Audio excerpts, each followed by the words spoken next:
Hello everyone, AV Ultima here, bringing you an in-depth tips and tricks video. In this video, I will explain how to become a more effective player in Battlefield 3. The way I play is completely preference and based off many years of first-person shooter experience. There are many ways to play every video game, and mine is not the only way to be better. If you like, listen to what I have to say and use what you may learn to find your own playstyle. Unfortunately, I cannot mention every little detail in this video. If you wish to know about a specific subject, post it in the comments and I might make a follow-up video pertaining to what you ask. This will be extremely in-depth, so sit back and enjoy the video.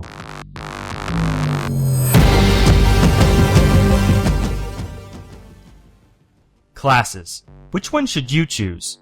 As I have said in many of my videos, most of the things people do in games is completely preference. The mistake a lot of people make is trying to be exactly like another player and do exactly what they do. This does not always work. You need to find what makes you comfortable and stick with it. So with that in mind, let us continue. I'm going to name the classes from most to least effective. Again, this is from my own experiences. Engineer, Assault, Support, and finally, Recon. I believe the Engineer is the most versatile class because of the equipment and weapons you can unlock. The class can repair friendly vehicles with either a controllable bot or blowtorch. In contrast, it can destroy vehicles with many anti-tank weapons it unlocks. For most people, the Engineer class has weapons that are hard to manage and control. Usually packing a lot of punch, the weapons suffer from high amounts of kick caused by high rates of fire. True, the weapons of the Engineer class have a slight difficulty curve, but if used correctly, can be the most deadly weapons in the game. Coupled with the explosive specialization, the Engineer class is a force to be reckoned with. The Assault class is second in the group. It excels in medium to long-range combat and is complemented with high rates of fire and low recoil. Unfortunately, the weapons of the Assault is weaker than its counterparts and not as effective in close-quarter battles. It also does not have an elaborate unlock chain like the other classes. It is mainly used for gunplay and usually yields a high kill-to-death ratio. On the plus side, it does have the ability to heal and revive friendlies. And for more firepower, you can switch out your medic bag for the grenade launcher, which can be a very valuable asset. Luckily, players can heal on their own. The specializations for the Assault class is pure preference. Choose what you like. The Support class holds true to its name. Its main use is for suppressing enemies any way it can and to resupply friendlies with more rounds. The unlocks for the Support class is the smallest and consists mainly of large weapons meant for putting many rounds downfield. Most come equipped with drum magazines but suffer from a lot of kick due to the high rate of fire. This can be fixed by using a bipod. As mentioned, its main role is to suppress, and its unlocks reflect that. As an example, the mortar can be used to cause great chaos among enemy lines. The suppressive specialization is the obvious choice for this class. The hopeful one-shot, one-kill class, the Recon. Its use is low because its main role is to pick off enemies at long range. It comes equipped with mobile spawns, which can be extremely effective, but unfortunately, most recons sit in places far from the objective, making them useless. The class suffers greatly at short ranges and causes most to pull their sidearms. Fortunately, there is an alternate role for the Recon. Instead of using the usual sniper unlocks, you can switch to one of the general weapons for use at short to medium range, get behind enemy lines, and place mobile spawns. This makes the Recon class extremely useful, because spawning quick into the action is a very valuable tactic. The sprint specialization can be a great asset to the Recon class. Okay, now you have chosen your class. Just go ahead and spawn, right? No. Even during the start timer, you can assess your situation. The beginning is the most important part because it sets the tone for the rest of the match. Ask yourself these questions. Which side did I spawn on? Which objective should I go to? And which vehicle should I take? You want to be always thinking about what you are doing. It keeps you calm and collected. A common problem is that players do not have reasons for decisions that they make. always have a plan and an objective. If your objective is to plant a bomb, then make sure every decision you make gets you to your goal. Keeping your goal in mind keeps you concentrated. Once you make your decision and make it quick, do not wait around. Get to your objective quickly and take position on them. Like I said, grab a vehicle if you can and use it to take the front lines. Try not to simply run to your objective because that wastes time and tickets. Just do not forget to pick up players that need transport if you are the driver. Taking a point or planning on a site quickly will set most people on tilt and cause duress. Constant pressure on any point of battle will fall sooner or later. Never give up, never surrender.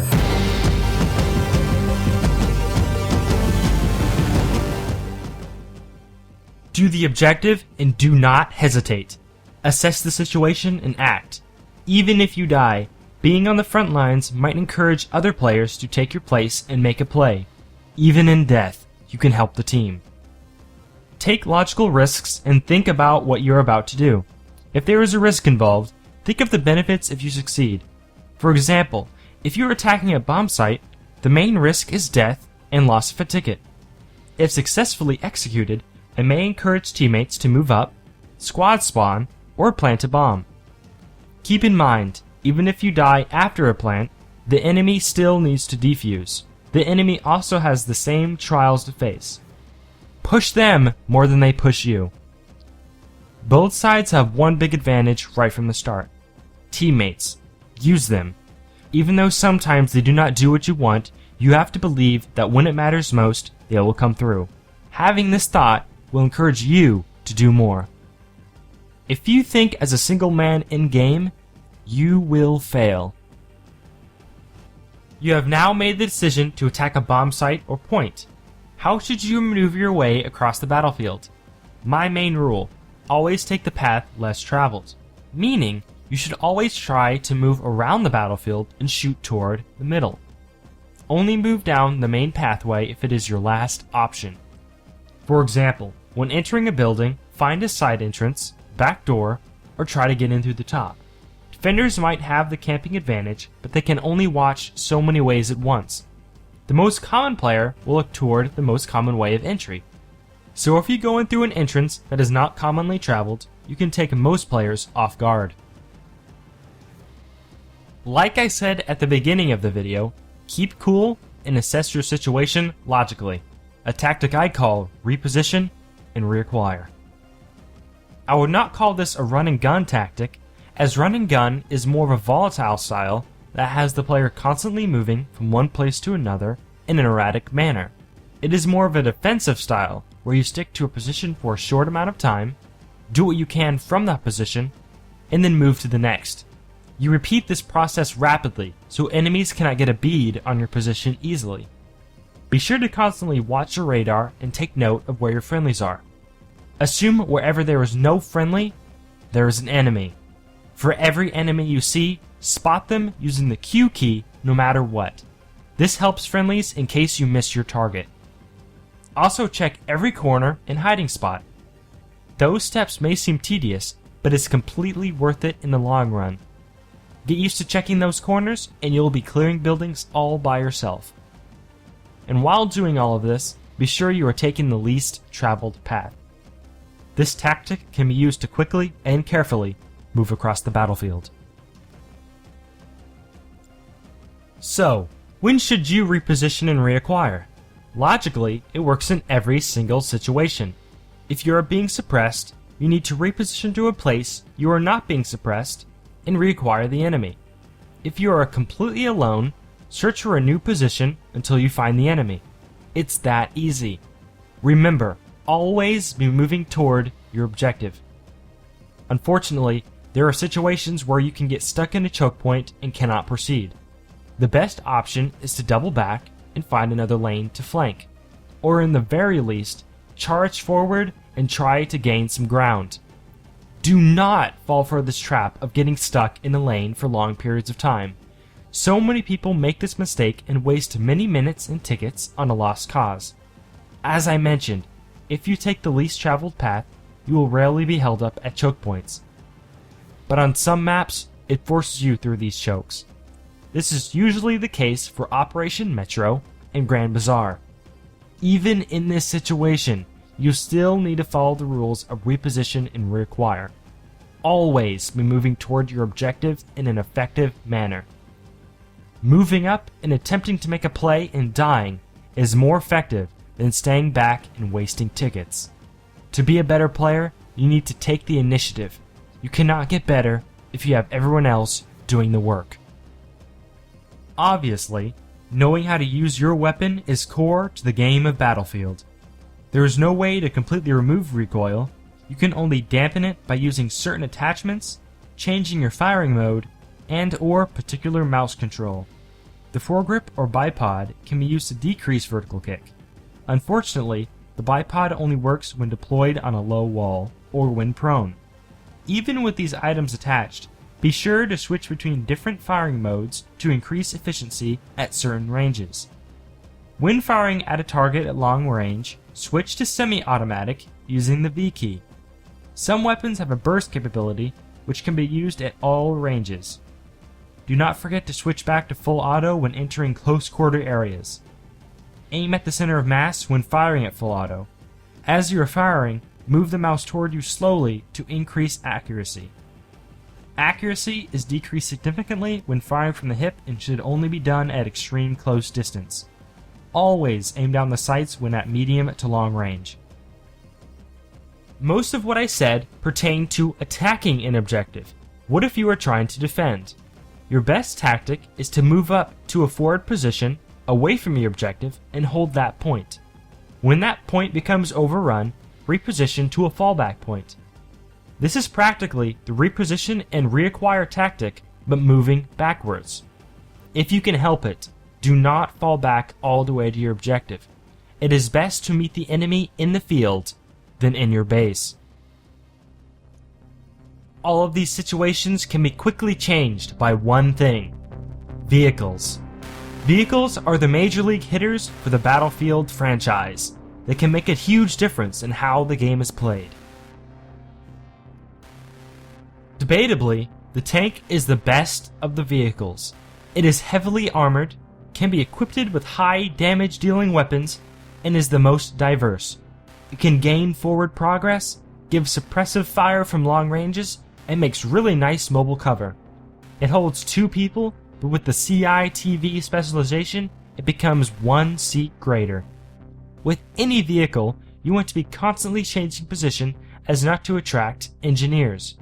Remember, on most vehicles, if you hold shift, they move significantly faster. If you have a friendly engineer repairing your tank, you can be almost an unstoppable force. The autoloader, zoom optics, and guided shell is a very effective specialization set for anti-vehicle. Use the tank well, and it will help you win games. There are many types of infantry fighting vehicles, including the Amtrak, LAV, and Jeeps. Their main uses are troop transport and small arms support. They are fast-moving, but are very weak to anti-vehicle weapons and need to be driven with care. Luckily, they come with many versatile specializations, so they can be useful in many situations. The Amtrak is the most effective IFV because of its heavy armor, firepower, many seats, amphibious design, and the ability to spawn players. Use the IFVs to quickly get behind enemy lines and make spawns. Air-Superiority also plays a huge role in Battlefield. Mainly used for shock and awe, air vehicles can be the determining factor in any game because of how well it can control an area. Being extremely cost-effective, the helicopter or jet is only as good as the person who is piloting. Use them to clear the way for ground units either by destroying vehicles or suppressing infantry. The best specializations for air vehicles are stealth and IR flares. Unfortunately, players do not always use them to their maximum effectiveness. As I will mention later in the video, the fear of dying or losing the game can greatly affect the performance of a player. When you go into a vehicle afraid to die, you do not use their full potential. What some people do not realize is that when you are in a vehicle, you are a superhuman compared to everyone else. Even in a Jeep, you have more firepower, you can move faster, and you can take significantly more damage. Use vehicles to break through enemy lines. Do not sit back and waste something that is meant to be on the front. Punch into the heart of the enemy and make them fear you. Vehicles are extremely strong and can be even stronger with an engineer ready to repair. Keeping that in mind will increase confidence, cause you to cherish the vehicles, and encourage you to use them to their full potential. You may have the knowledge on what to do, but do you have the confidence to execute it? Video games have a really nice feature to them. If you are killed in the game, you come back and try again. This may be obvious, but some people do not think about it enough. Coming to this realization helps players take risks they would not normally take. Being afraid of losing or having a negative score can impact a player's performance. If you want to win, you have to believe you will win. You may have noticed I mentioned certain mindsets quite a bit. That's because it can be the most useful tool at your disposal. If we think about anything we want to do and believe we can do it, it can happen. Even if you know what I am saying, you must visualize yourself doing it, or you will most likely fail. I'm going to put everything I have said so far in this video into a simple mindset you should always use. For every decision I make, I should do it logically, quickly, and with great confidence. So what does this all boil down to? Practice. You may have listened to everything I have said and engraved it into your mind, but you still need to go and do it. Being skilled at something does not happen overnight. No matter what, always keep trying to be better. If anything, remember what I said about mindsets. It is a very valuable tool. If you do not believe in yourself, then who will? As I said at the beginning of the video, this was extremely in-depth. Perhaps it was too much for you, or you do not want to play in this hardcore manner and stay casual. That's fine, but to everyone else who wants to strive to be better, good luck and have fun.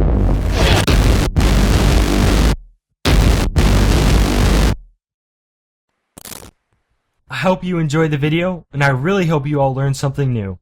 Thumbs up if you liked, add the video to your favorites, and be sure to share it with your friends. Also, subscribe to me while you're at it. My name is AV Ultima, and I will see you guys next time.